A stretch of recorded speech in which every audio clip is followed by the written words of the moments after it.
Selamat datang di channel Alur Donghua. Sebelum menonton, silahkan subscribe, biar Mimin tambah semangat update-nya. Setelah memanggil sayap petirnya, Han Li mengepakkannya dengan lembut, dan tubuhnya melesat maju sebagai benang cahaya biru dan putih.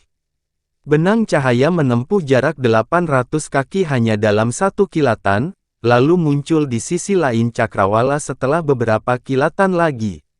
Kecepatan yang mencengangkan seperti itu akan memungkinkan Han Li untuk mengalahkan semua makhluk di bawah ras suci, dan dia akhirnya mulai perlahan mengejar Liu Suier dan Si Kun. Untungnya, semua Dark Beasts di dekatnya tampaknya telah dipanggil oleh Dark Beast Monarch, sehingga memungkinkan dia untuk terbang melalui hutan tanpa hambatan apapun.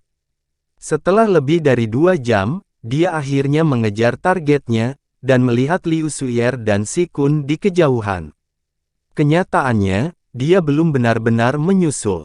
Pada titik ini, Liu Suier dan Si Kun telah dipaksa untuk berhenti, dan saat ini terlibat dalam pertempuran sengit melawan Dark Beast bermata perak.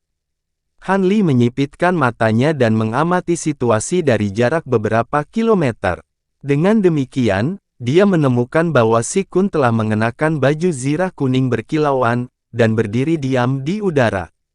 Sepasang palu perang merah telah muncul di tangannya, dan saat dia mengayunkannya ke udara, bola api seukuran kepalan tangan yang tak terhitung jumlahnya berputar di sekelilingnya, memunculkan wim api merah tua yang tampak menyeramkan. Di udara di atas kepalanya, botol giok merah berputar di tempat tanpa henti, meledakkan pilar cahaya merah yang menyerang musuh di sekitarnya. Ternyata kemampuan Si Kun yang paling kuat adalah atribut api, bukan kemampuan atribut bumi. Ini cukup mengejutkan bagi Han Li.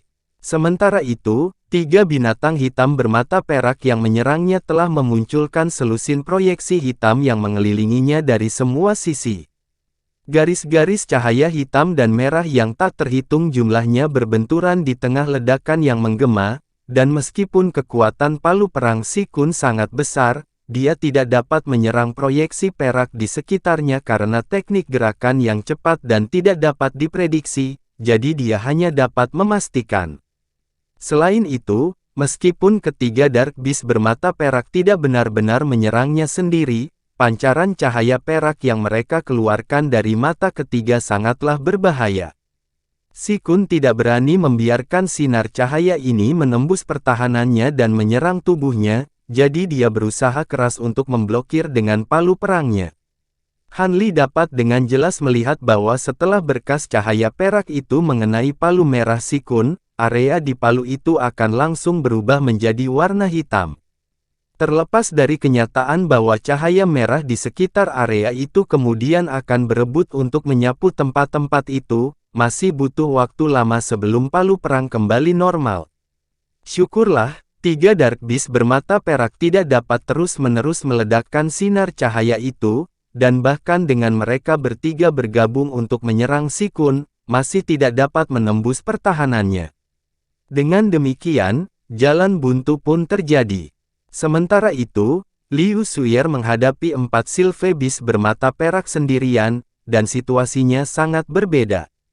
Dia telah memanggil 1 set tombak pendek perak yang mempesona, yang masing-masing panjangnya hanya sekitar 1 kaki.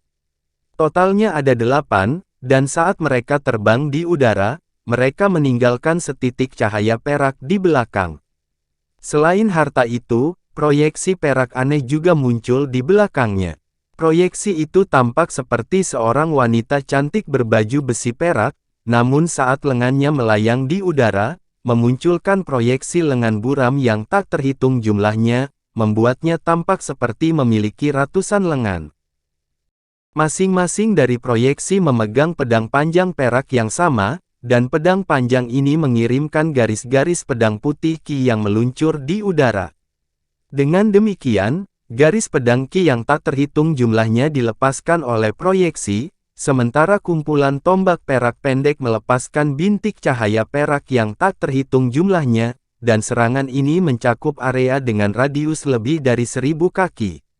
Keempat binatang hitam bermata perak telah terbang ke dalam kemarahan yang menggelegar, dan proyeksi yang mereka bayangkan bergegas tanpa henti menuju Liu Suier, hanya untuk dijauhkan.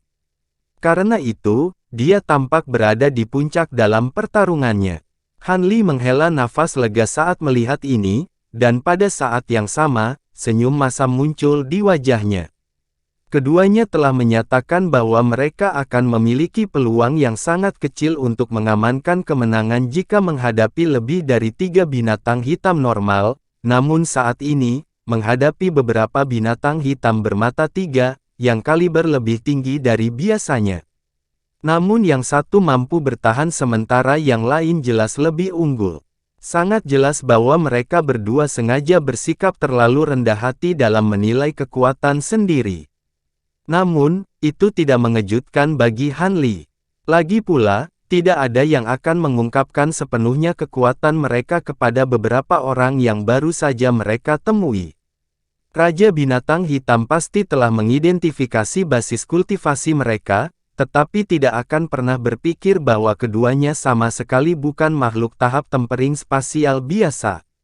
Kalau tidak, itu tidak akan mengirim hanya 7 binatang gelap bermata perak ini untuk mengejar mereka. Jika kekuatan mereka hanya sebanding dengan makhluk tahap tempering spasial normal, tidak mungkin bisa menahan serangan gabungan dari binatang hitam bermata perak ini begitu lama. Dalam situasi saat ini, tidak mungkin untuk mengatakan apakah Liu Suier benar-benar lebih kuat dari Si Kun, atau apakah 7 binatang hitam bermata perak benar-benar lebih rendah kekuatannya dibandingkan dengan mereka berdua. Tidak ada pihak yang melepaskan kekuatan penuh, dan pertempuran tampaknya cukup sengit, tetapi semua hanya melontarkan pukulan kiasan, mencoba memprovokasi celah yang bisa manfaatkan untuk mendaratkan pukulan mematikan. Hanya pada saat-saat hidup dan mati itulah mereka akan mengungkapkan sejauh mana kemampuan mereka. Namun, melalui penggunaan kemampuan mata rohnya, Han Li dapat melihat bahwa Si Kun dan Liu Suier menunjukkan ekspresi khawatir di wajah mereka. Tidak heran jika mereka merasa agak tidak nyaman. Bagaimanapun, ini adalah wilayah tengah hutan binatang hitam. Meskipun semua binatang kegelapan tampaknya telah dibawa pergi oleh Raja Binatang Kegelapan, siapa yang mengatakan bahwa kelompok binatang itu tidak akan tiba-tiba berbalik? Jika mereka dibanjiri oleh begitu banyak binatang hitam sekaligus, nasib mereka pada dasarnya sudah ditentukan. Namun, jika mereka mencoba dan mengakhiri pertempuran ini dengan cepat, itu juga dapat dengan mudah menghasilkan konsekuensi yang tidak menguntungkan. 7 binatang hitam bermata perak ini sebanding dengan kekuatan mereka, jadi bahkan jika melepaskan semua kartu truf untuk membunuh binatang buas ini, mereka akan menghabiskan banyak kekuatan sihir, dan kemungkinan besar berakhir dengan luka parah juga. Dalam hal ini, hampir tidak mungkin mereka dapat melintasi sisa hutan binatang gelap tanpa terbunuh di sepanjang jalan. Dengan demikian, baik Liu Suier dan Si Kun menjadi sangat cemas, dan hanya bisa berharap Han Li akan menyusul secepat mungkin. Hanya dengan kekuatan gabungan mereka, dapat mengamankan kemenangan tanpa harus memaksakan diri. Pikiran-pikiran ini dengan cepat melintas di benak Han Li, dan dia segera memahami sifat situasinya. Dia tahu bahwa pertempuran ini harus diakhiri dengan cepat karena semakin lama tertunda, semakin besar risiko yang akan mereka timbulkan. Karena itu, dia segera mengayunkan lengan bajunya ke udara, dan dia membalikkan tangannya untuk memanggil sebuah objek. Kemudian menjentikkan pergelangan tangannya, dan gelang hitam ditembakkan, lalu menghilang ke udara tipis. Gumpalan cahaya abu-abu mulai muncul dari ujung jarinya. Secara bersamaan, cahaya keemasan menyala, dan sisik emas muncul di seluruh tubuhnya saat mengaktifkan Provenance True Devil Arts hingga batas maksimalnya. Salah satu binatang hitam yang menyerang Si Kun tiba-tiba goyah saat sedikit kebingungan melintas di matanya. Tepat pada saat ini, fluktuasi spasial meletus di belakangnya, dan sebuah benda putih meluncur langsung ke arah binatang itu. Dark Beast bermata perak bereaksi sangat cepat, mengayunkan kaki ke belakang tanpa berbalik. Cahaya hitam menyala, dan beberapa proyeksi cakar hitam melintas di udara, menabrak benda putih dengan ledakan keras. The Dark Beast memanfaatkan kesempatan ini untuk berputar, dan akhirnya berhasil mengidentifikasi apa yang baru saja diserangnya. Ini adalah piton putih murni yang panjangnya beberapa puluh kaki, dan ki glasial yang menakjubkan memancar dari seluruh tubuhnya saat ia menilai binatang itu tanpa ekspresi. The Dark Beast sangat marah melihat ini, namun sebelum ia memiliki kesempatan untuk melakukan apapun, sebuah gunung kecil yang tingginya sekitar 1 inci tiba-tiba muncul di atas kepalanya. Gunung miniatur itu kemudian membengkak secara drastis hingga berukuran lebih dari 1000 kaki. Ada beberapa rune perak besar yang tertulis di permukaan gunung, dan karakter itu tidak lain adalah teks perak miring. Karena kemunculan gunung yang tiba-tiba, binatang hitam hanya mendeteksi keberadaannya setelah mulai turun. Pada saat ini, sebuah kipas batu giok biru melesat keluar dari dalam mulut piton putih raksasa itu, dan kipas itu melambai di udara, mengirimkan semburan cahaya glasial biru meluncur langsung ke arah binatang hitam. Binatang kegelapan bermata perak cukup terkejut, dan 2 binatang kegelapan lainnya segera melepaskan raungan kemarahan saat melihat ini, berpaling dari Si Kun saat menyerbu ke arah rekannya. Si Kun segera melepaskan tawa parau saat kedua palu perangnya terbang keluar dari tangannya, kemudian membengkak masing-masing berukuran sekitar 10 kaki sebelum menabrak 2 binatang hitam dengan kekuatan yang menghancurkan.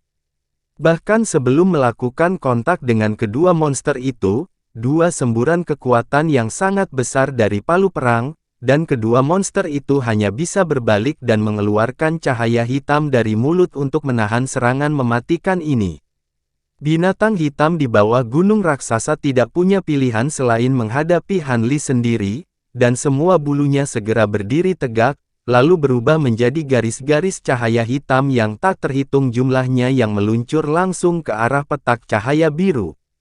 Ia kemudian mengangkat kepalanya dan meledakkan pilar tebal cahaya hitam ke bagian bawah gunung hitam raksasa. Binatang itu tidak ingin menahan serangan Han Li. Yang diinginkannya hanyalah menunda kedua serangan ini, dan yakin bahwa ia akan dapat melarikan diri. Cahaya hitam meletus dari tubuh Dark Beast, dan tiba-tiba terbelah menjadi ratusan kupu-kupu hitam yang terbang ke segala arah. Pilar cahaya hitam menghantam gunung raksasa. Selama penundaan singkat ini, kupu-kupu hitam terbang sejauh sekitar 300 kaki. Namun, tepat pada saat ini, harum dingin terdengar dari dekat. Semua kupu-kupu hitam goyah saat mendengarnya, dan hampir jatuh dari langit. Hampir pada saat yang sama, rune perak di permukaan gunung hitam raksasa menyala, diikuti oleh cahaya abu-abu yang tak terhitung jumlahnya yang ditembakkan dari bawah gunung. Cahaya abu-abu cemerlang melintas saat benang abu-abu langsung menembus tubuh kupu-kupu hitam yang tidak bisa bergerak untuk sementara. Kupu-kupu hitam ini kemudian bergidik, lalu hancur menjadi bintik cahaya hitam. Pada saat ini, gunung itu perlahan berputar, dan semburan kekuatan isap yang sangat besar menyapu sebagai hamparan luas cahaya abu-abu, menyapu bintik-bintik cahaya hitam sebelum menariknya ke bagian bawah gunung, di mana mereka menghilang dalam sekejap. Binatang hitam ini telah ditarik ke dalam gunung yang menyatu dengan esensi ilahi. Tepat setelah binatang hitam ini menghilang sebagai bintik cahaya hitam, 3 proyeksi yang menyerang Si Kun juga menghilang. Pada saat ini, 2 binatang hitam lainnya baru saja meledakkan palu perang besar Si Kun dengan pilar cahaya hitam, dan mereka sangat khawatir dan marah karena salah satu rekannya tidak terlihat. Cahaya hitam meletus dari tubuh, dan mereka bergabung menjadi satu untuk membentuk Dark Beast berkepala 2 bermata perak. Binatang buas yang menyatu ini berukuran lebih dari 200 kaki, dan mata vertikal ketiga pada glabella telah bertambah besar beberapa kali lipat. Begitu binatang raksasa ini muncul, kedua kepalanya menoleh ke arah yang berbeda, dan mata ketiga mereka tiba-tiba terbuka untuk meledakkan seberkas cahaya perak seukuran ibu jari. Salah satu sinar cahaya melesat ke arah gelombang biru besar sementara yang lainnya meluncur ke arah gunung hitam raksasa. Cahaya perak menghantam keduanya dalam sekejap, dan meskipun berkas cahayanya cukup tipis, mereka tampaknya memiliki kekuatan yang luar biasa. Gelombang biru dan gunung raksasa bergetar sebelum goyah di udara, tidak bisa maju lebih jauh. Teriakan kaget tiba-tiba terdengar dari suatu tempat di dekat Dark Beast raksasa yang menyatu. Dark Beast berkepala dua sangat gembira karena kemampuannya telah efektif dalam menahan serangan Han Li, namun ekspresinya segera menjadi gelap ketika mendengar seruan keterkejutan ini. Salah satu cakar depannya menyapu udara seperti kilat menuju tempat asal suara itu. Proyeksi cakar melintas di udara, meliputi seluruh area di dekatnya. Pada saat yang sama, salah satu kepalanya berputar, dan seberkas cahaya perak lainnya melesat keluar dari mata ketiganya. Setelah bergabung bersama, binatang raksasa ini mampu meledakkan cahaya perak ini dari mata ketiganya secara berurutan. Ledakan yang menghancurkan bumi terdengar, dan sosok humanoid emas yang berkilauan tiba-tiba muncul dari udara tipis, memegang segel perak berkilauan yang telah berubah menjadi petak cahaya perak, yang telah memblokir kaki besar Dark Beast berkepala dua dengan mudah. Pada saat yang sama, sosok humanoid itu hanya mendengus dingin saat melihat sinar perak yang mendekat, dan perisai kristal kecil tiba-tiba muncul di hadapannya.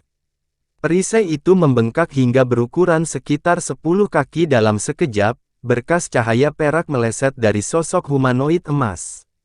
Binatang berkepala dua itu cukup terkejut dengan ini. Sosok humanoid emas secara adalah Han Li, yang telah mengungkapkan dirinya setelah melepas kerudung hitamnya, sedangkan ular piton putih adalah bonekanya. Begitu dia melihat serangan binatang raksasa itu, dia segera mengeluarkan segel astral surgawi untuk melihat seberapa kuat itu. Saat melihat betapa mudahnya harta karun itu menahan serangan binatang raksasa itu, senyum gembira segera muncul di wajahnya. Dia mengepakkan sayap di punggungnya, dan menghilang sebagai busur petir biru dan putih. Binatang raksasa itu cukup terkejut melihat ini, dan buru-buru mengamati sekelilingnya dengan keenam matanya. Tepat pada saat ini, petir keras terdengar dari atas kepalanya, dan Han Li muncul di atas gunung hitam, yang telah dijauhkan oleh seberkas cahaya perak. Dia menatap gunung dengan ekspresi dingin, lalu dengan lembut menginjaknya dengan satu kaki.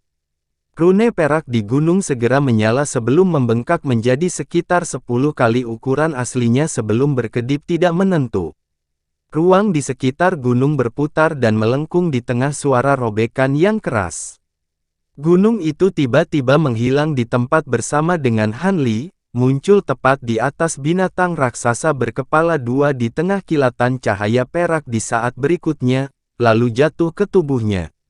Binatang raksasa itu melepaskan raungan kebingungan, namun sebelum ia memiliki kesempatan untuk melakukan apapun, ia terpaksa jatuh ke bawah seperti bintang jatuh besar di bawah beban gunung yang sangat berat. Kedua kepalanya saling melirik, dan keduanya segera melepaskan raungan ganas. Pada saat yang sama, cahaya hitam melintas dari tubuhnya, dan ukurannya mulai membengkak secara drastis. Dalam sekejap mata, Dark Beast berkepala dua telah membesar hingga berukuran lebih dari 100 kaki, dan bulu hitamnya berubah menjadi rona perak samar saat auranya membengkak menjadi 2 kali lebih kuat dari sebelumnya. Proyeksi binatang buas yang mereka bayangkan juga membesar secara dramatis dan menerima peningkatan kekuatan yang signifikan. Ekspresi Si Kun sedikit berubah setelah melihat ini, tetapi dia kemudian segera mengeluarkan teriakan nyaring ketika cahaya spiritual yang cemerlang meletus dari baju zirah kuningnya. Setelah itu dia mengangkat tangan dan menunjuk ke arah dua palu perang merah raksasa di kejauhan. Wim merah menyala yang berputar di sekitar tubuhnya tiba-tiba mengeluarkan raungan keras sebelum menghilang ke palu perang. Cahaya merah terang segera terpancar dari dua palu perang sebelum menabrak Dark Beast berkepala dua. Bahkan sebelum mencapai targetnya, api merah menyala meluncur keluar dari sepasang palu perang. Setelah peleburan mereka, kedua Dark Beast menjadi jauh lebih kuat, jadi tidak takut akan serangan ini. Karena itu, mereka segera mengangkat kepala dan melolong panjang secara serempak, lalu mengayunkan keempat kaki ke udara. 4 proyeksi cakar terbang di udara, masing-masing panjangnya sekitar 10 kaki, dan keempatnya bergabung menjadi satu untuk membentuk bulan sabit hitam yang panjangnya beberapa puluh kaki. Bulan sabit dengan mudah merobek api yang mendekat, lalu menghantam kedua palu perang merah raksasa sekaligus dengan dentuman yang menghancurkan bumi. Cahaya hitam dan merah kemudian terjalin satu sama lain saat mereka terlibat dalam pertempuran sengit. Setelah itu, Dark Beast berkepala dua membuka mulutnya dan meledakkan dua pilar tebal cahaya hitam. Pada saat yang sama, proyeksi yang mereka buat juga memanfaatkan kesempatan ini untuk menerkam ke arah Sikun. Sikun dia berteriak keras sebelum tiba-tiba mengepalkan tinjunya, yang mulai bersinar dengan cahaya kuning menyilaukan.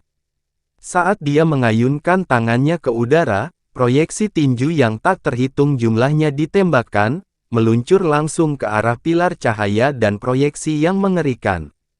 Tepat ketika Dark Beast berkepala dua menyerang Sikun, cahaya putih tiba-tiba muncul dari tubuh piton putih raksasa itu, dan itu berubah menjadi wanita cantik berjubah putih dengan sosok panjang dan ramping. Begitu wanita itu muncul, dia membuat gerakan meraih ke arah kipas giok biru, segera menariknya kembali ke genggamannya. Dia kemudian melambaikan kipas di udara ke arah Dark Beast berkepala dua berulang kali, menciptakan semburan cahaya biru yang tumpang tindih satu sama lain untuk membentuk gelombang biru raksasa yang tingginya lebih dari 100 kaki sebelum menabrak dengan keras ke arah binatang raksasa itu. Pada saat yang sama, gunung hitam yang melayang di udara juga bergoyang sebelum menghilang. Namun, di saat berikutnya, cahaya abu-abu melintas di atas kepala Dark Beast berkepala dua, dan gunung hitam besar itu muncul kembali dari udara tipis. Itu berputar di tempat dan melepaskan semburan cahaya abu-abu yang turun ke arah binatang raksasa itu. Dark Beast berkepala dua secara alami telah mengawasi gunung, sehingga dapat segera bereaksi terhadap serangan diam-diam ini saat mereka berdua melepaskan raungan kemarahan yang menggelegar. Cahaya hitam mulai berkedip dari tubuh Dark Beast berkepala dua, dan ia melompat ke udara. Saat turun, rune perak di gunung raksasa menyala, dan baik gunung, serta binatang raksasa di bawah, menghilang ke udara tipis. Namun, ledakan yang menghancurkan bumi kemudian segera terdengar setelahnya, dan gunung hitam itu muncul kembali di tanah. Sebuah kawah besar dengan diameter lebih dari 2000 kaki muncul di bawah gunung, dan Dark Beast berkepala dua telah hancur di bawah gunung. Hanya kepalanya yang terlihat, dan kedua kepalanya berdarah dari ketujuh lubangnya, sementara tubuhnya telah benar-benar tidak bisa bergerak di bawah beban gunung yang sangat berat. Han Li berdiri di puncak gunung, dan cahaya dingin melintas di matanya saat melihat ini saat dia tiba-tiba menyapukan lengan baju ke udara. Dua pedang kecil segera terbang keluar dari dalam, yang masing-masing panjangnya hanya sekitar beberapa inci. Pedang-pedang ini kemudian bergoyang dan segera berubah menjadi seberkas cahaya biru sepanjang 80 kaki, terbang ke kaki gunung dalam sekejap. Cahaya biru kehijauan menyapu, dan dua kepala raksasa dipenggal sekaligus. Anehnya, tidak setetes darah pun mengalir dari tubuh Dark Beast berkepala dua setelah pemenggalannya, dan luka yang tertinggal di lehernya benar-benar hitam pekat. Han Li tetap tanpa ekspresi saat melihat ini, dan hanya menginjak gunungnya lagi.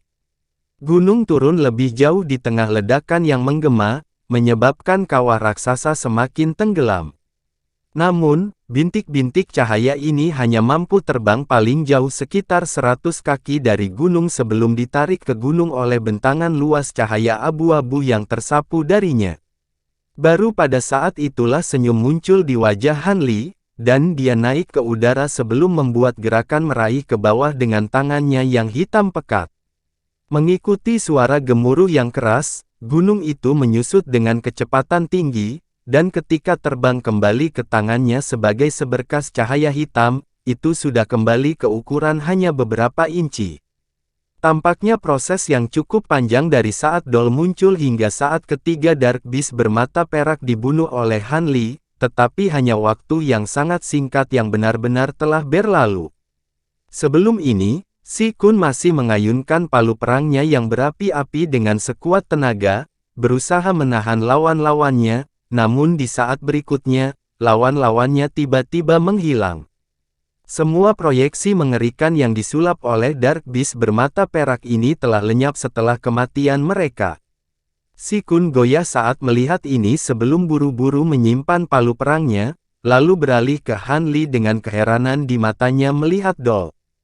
Han Li hanya memberinya senyum tipis sebelum melambaikan tangan ke arah doll, dan boneka hidup itu segera menyimpan kipas giok biru di tangannya sebelum terbang ke arahnya sebagai seberkas cahaya putih.